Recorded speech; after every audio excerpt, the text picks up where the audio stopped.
Sir, there's nobody living here. But what's on the roster? Just the three of us. Shane sounded subdued and respectful, which didn't seem like him. Not that she knew him that well, but he was kind of a smart ass. Which one are you? The voice asked. Shane Collins, sir. And get your third in here, the voice said. Well, I would, but Michael's not here. He's out until tonight. You want to check back then? Never mind. Claire, straining her ears, heard paper rustling. You are Eve Rosser. Yes, sir. Eve sounded respectful, but brisk. Moved out of your parents' house 8 months ago? Yes, sir. Employed at Common Grounds. You know, the coffee. The man, whoever he was, interrupted her. You, Collins, any employment? Clearly talking to Shane. I'm between jobs, sir. You know how it is. Keep looking. We don't like slackers in Morganville. Everybody contributes. Yes, sir. I'll keep that in mind, sir. A brief pause. Maybe there had been a little bit of more smartass in Shane's response than there should have been. Claire deliberately slowed her breathing, trying to hear more. You left town a couple of years, boy. What brings you back? Homesick, sir. Yes, it was definitely back in his voice. And even Claire knew that was a bad thing.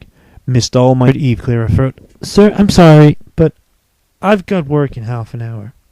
More paper shuffling. One other thing. Here's a picture of a girl that disappeared from our dorm last night. You haven't seen her. They both cursed a no. He must not have believed them, because he didn't sound convinced. What's in here? He didn't wait to hear a response. He just opened the outer door to the pantry. Claire flinched and held her breath. You always leave the light on? I was getting some jam when you rang. Sir, I probably forgot to turn it off. Sorry, she said, sounding nervous. Click. The light in the pantry went out, taking what little there was seeping through the door with it. Claire barely controlled a gasp. Don't move. Don't move. She just knew he, whoever he was standing there in the dark, looking and listening. And then finally she heard him say, You ring the station if you see that girl. She's got herself in some trouble. We're supposed to help her get straightened out. Yes, sir. Eve sat, and the pantry door shut. The conversation moved away, became softer and softer until it faded into nothing. Claire switched on the flashlight, covered it with her hand, and pointed it at the corner.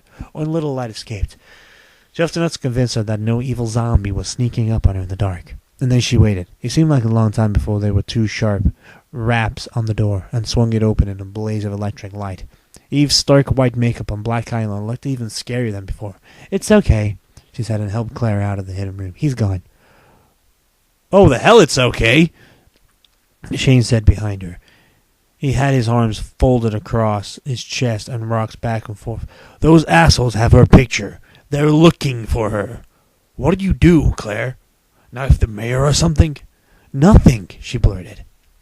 I don't know why. Maybe it's that they're just worried because I didn't show up last night. Worried? Shane laughed bitterly. Yeah, that's it. They're worried about you. Right, I'm going to have to talk this over with Michael. If they're going to turn the town upside down looking for you, either you're too hot to stay in Morganville, or we need to get you under some kind of protection fast. Said in the same way Eve had. But maybe the police? That was the police, Eve said. That was the police, Eve said. Told you, they run the town. These guys work for the vamps. They're not vamps themselves, but they're scary enough without the fangs. Look, can you call your parents, get them to pull you out of school and take you home or something? Sure, that would be the easiest thing in the world. Only it would mean failure, and they'd never believe a word of this stuff, ever. And if she tried to explain it, she'd end up drugged and in therapy for the rest of her life, and any chance of making it to Yale or MIT or Caltech would be blown completely. She supposed it was kind of dumb to be thinking of it that way. But those things were real to her. Vampires, not so much. But I haven't done anything, she said, and looked from Shane to Eve and back again. How can they be after me if I didn't do anything?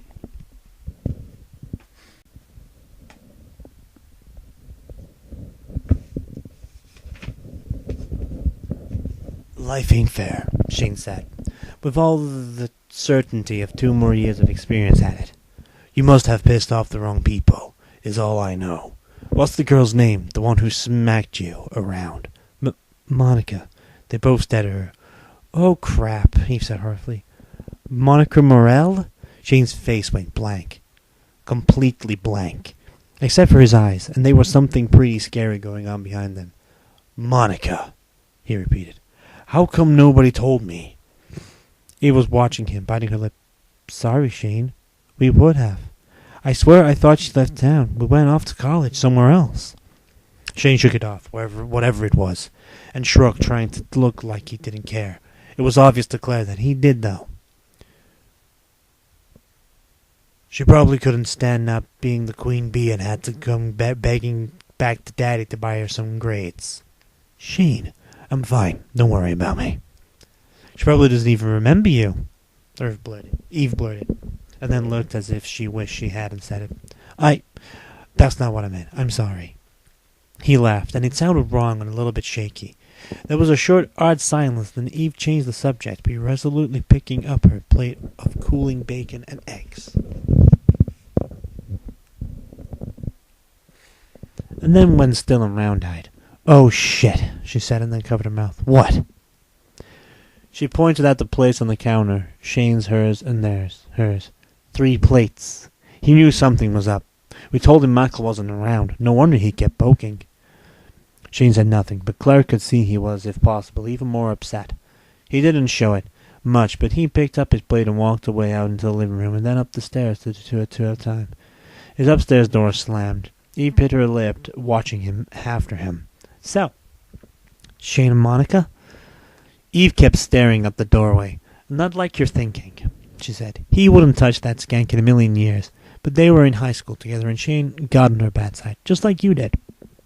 Claire's appetite for breakfast was suddenly gone. What happened? He nearly died. He said his sister wasn't so lucky.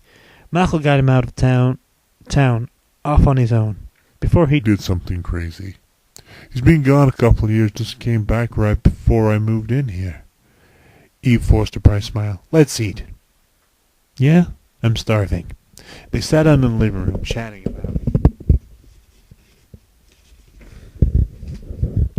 Nothing. Not talking about the thing that was most important. What to do. Because Claire says neither one of them had a clue.